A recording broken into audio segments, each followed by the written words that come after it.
This program is dedicated to the memory of Walt Disney.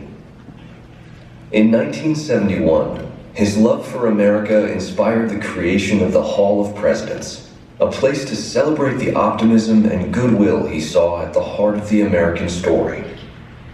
Walt's vision was to honor the nation by honoring the American presidency.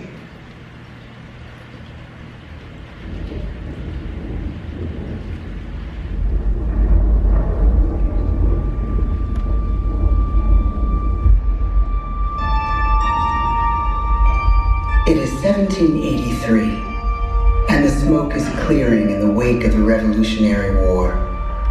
Over the course of 8 grinding years, General George Washington has led a force of shopkeepers, farmers, and Native American allies to victory over the greatest military power in the world. A new nation has been born, independent and free. The founders must form a national government. In 1787, through months of passionate debate, they create a written constitution. For the country's highest office, they imagine something new in the history of the world. A leader not born to power like a king or queen. A leader who has not seized power through conquest. A leader not separate from the people, but elected by the people. From among the people. We, the people. This is a new idea, an American idea. The idea of a president.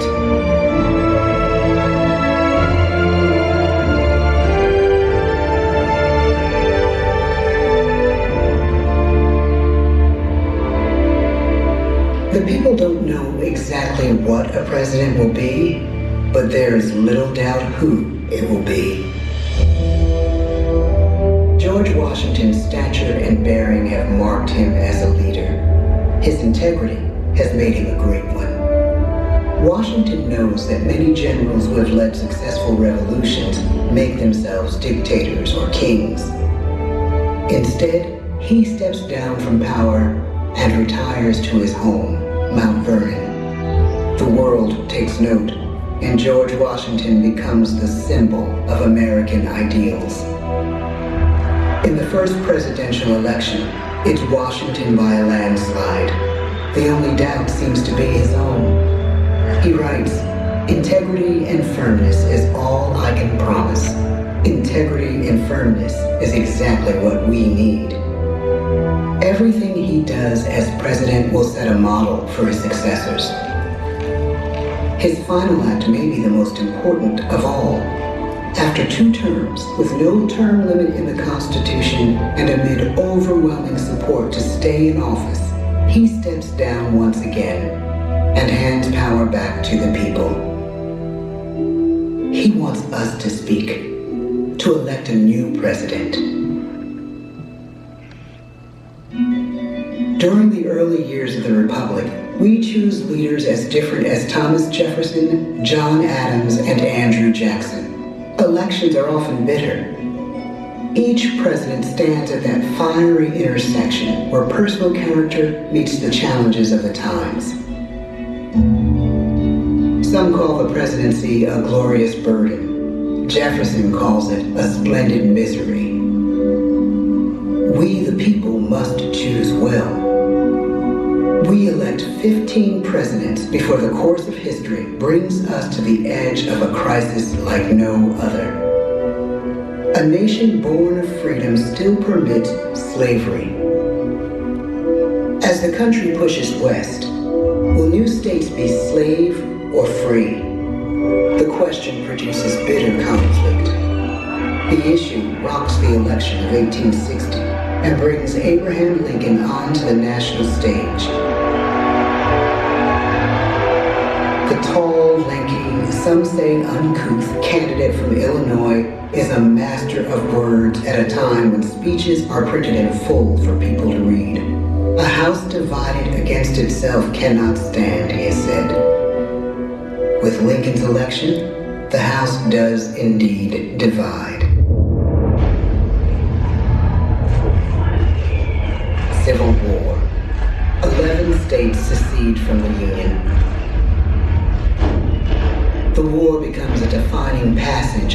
American story.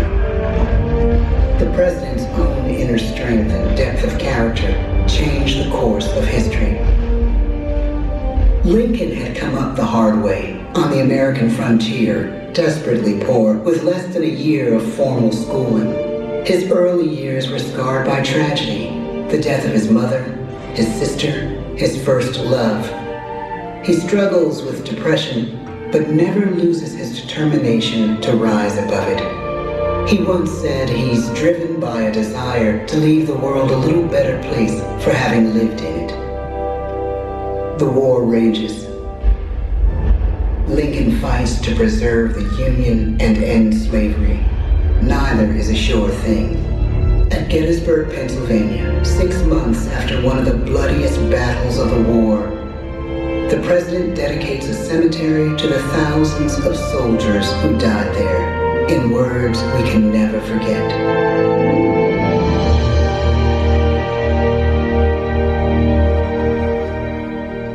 "47 years ago, our fathers brought forth on this continent a new nation, conceived in liberty and dedicated to the proposition that all men are created equal. Now we are engaged in a great civil war, testing whether that nation or any nation so conceived and so dedicated can long endure. We are met on a great battlefield of that war. We have come to dedicate a portion of that field as a final resting place for those who here gave their lives that that nation might live.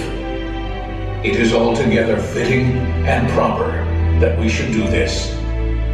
But in a larger sense, we cannot dedicate, we cannot consecrate, we cannot hallow this ground.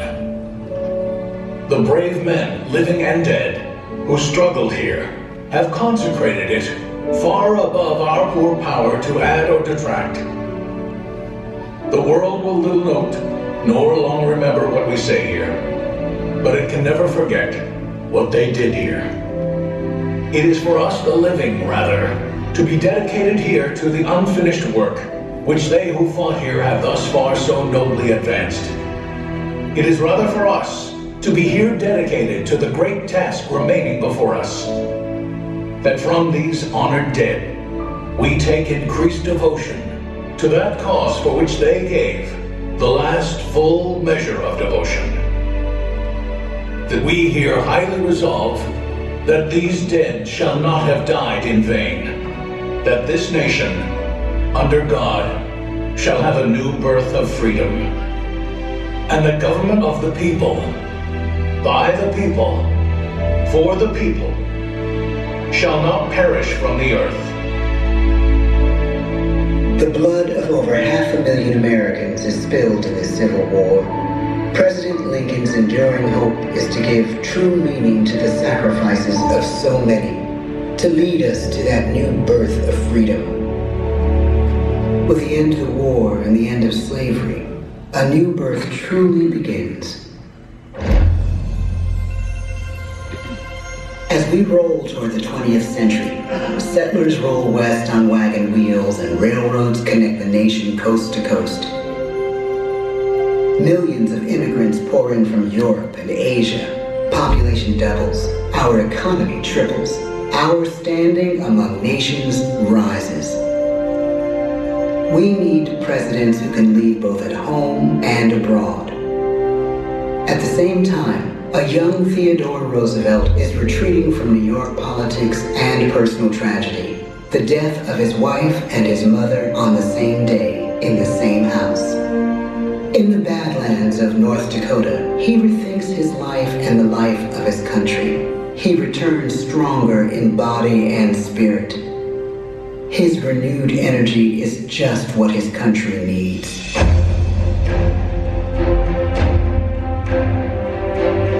American industry is booming, but social tensions are rising. A progressive movement is bubbling up, pushing for change between rich and poor. The demand for change grows stronger. Teddy Roosevelt is a knight on a crusade. He speaks with force and vitality in clear terms that make colorful headlines at a time when mass-market newspapers have become the new media. To define his foreign policy, he borrows a phrase from an African proverb: speak softly and carry a big stick. But his greatest accomplishments are made at home. He breaks up giant monopolies, protects workers' rights, and calls for a square deal for all Americans, rich and poor, capitalist and wage earner. And a square deal for every man and every woman in the United States. He calls on America to be as great as the natural grandeur of its lands.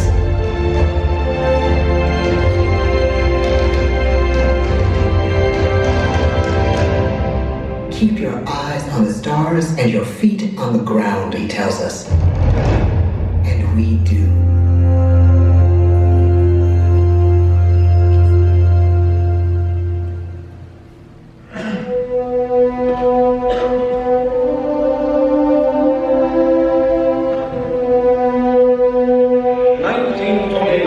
The bottom fell out of the market. 12 million unemployed. The bread lines and the soup. The results of the 1932 election now appear. When we elect our 32nd president, it is the worst of times.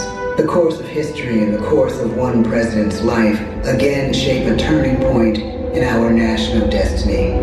Franklin D. Roosevelt, paralyzed by polio, knows how to restore the faith of a people paralyzed by the Great Depression. I believe in practical explanation and in practical policy. He has found the inner strength his countrymen now need. He speaks to us like a friend, a neighbor. His optimism is contagious, his voice perfect for the latest breakthrough medium, radio. He calls us to believe we have nothing to fear but fear itself. And we do believe. Tonight's attacks on England are perhaps the most widespread of the war in the course of the day. But an even greater challenge dominates his final years in office: the Second World War.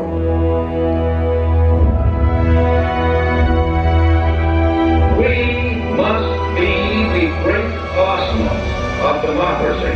This is an emergency as serious as war itself.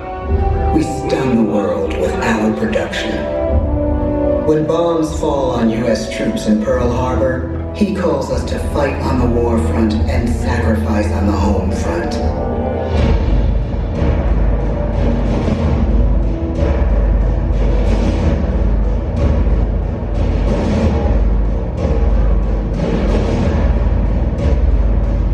The harder the sacrifice, the more glorious the triumph. So spoke America in the year 1776. So speak Americans today. The world changes. The country changes. And yet, in one sense, what we need most from our presidents has never changed. A guiding vision that calls forth the best that America can be. Will outer space be developed for the benefit of all mankind? Or will it become another focus for the arms race? The choice is urgent, and it is ours to make. Ask not what your country can do for you. Ask what you can do for your country. But really, it's all of us who must overcome the crippling legacy of bigotry and injustice. And we shall overcome. One of the agreements that President Sadat and Prime Minister Begin are signing tonight is entitled A Framework for Peace in the Middle East.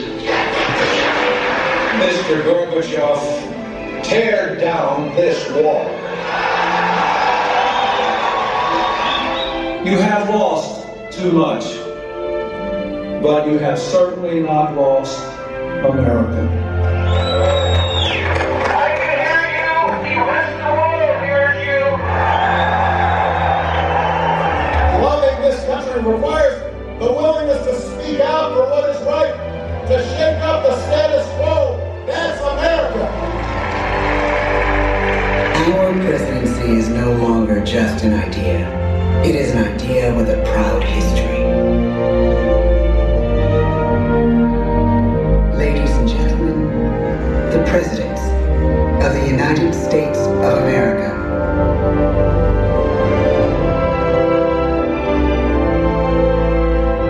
George Washington, John Adams, Thomas Jefferson, James Madison,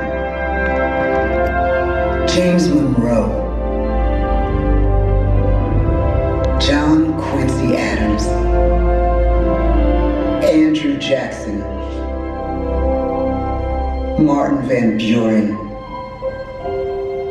William Henry Harrison, John Tyler, James K. Polk, Zachary Taylor, Millard Fillmore, Franklin Pierce, James Buchanan,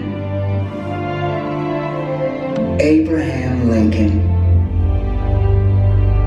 Andrew Johnson, Ulysses S. Grant,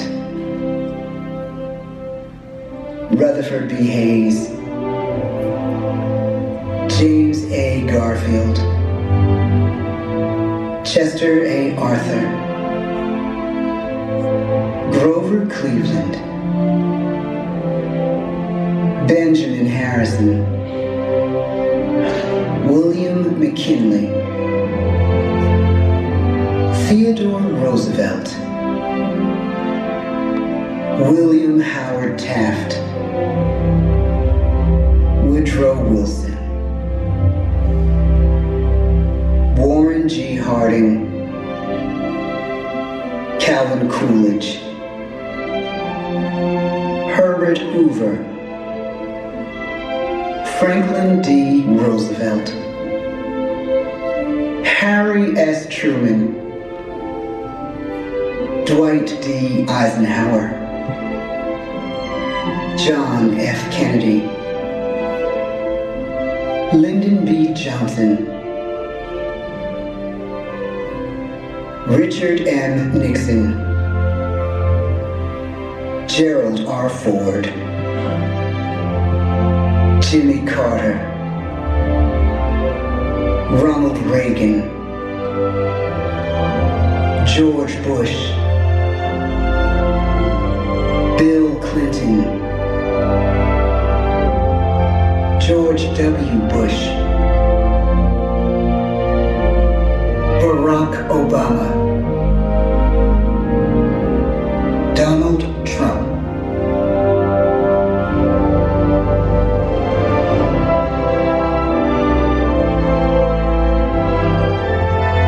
and now we come to the present. Once again, we place our trust in the idea of a president, as we have from the beginning. My fellow citizens, no event could have filled me with greater anxieties than that notification on the 14th day of April, 1789, that you had selected me to lead our nation. But it was with the confidence of my fellow citizens that I took an oath. 35 simple words that have been repeated by every American president throughout history.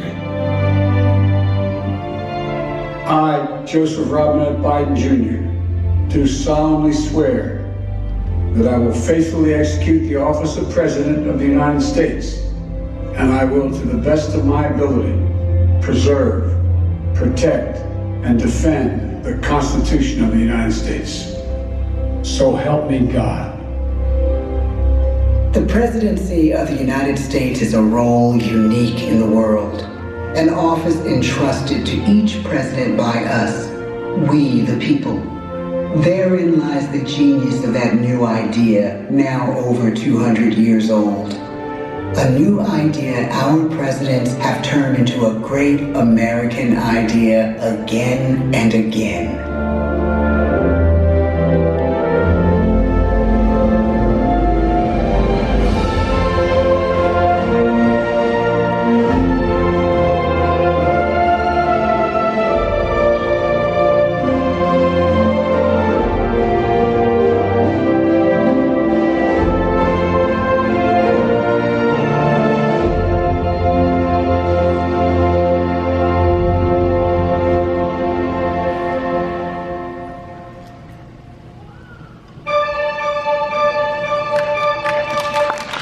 This concludes our presentation. Please gather all your personal belongings and exit to the doors to your right side.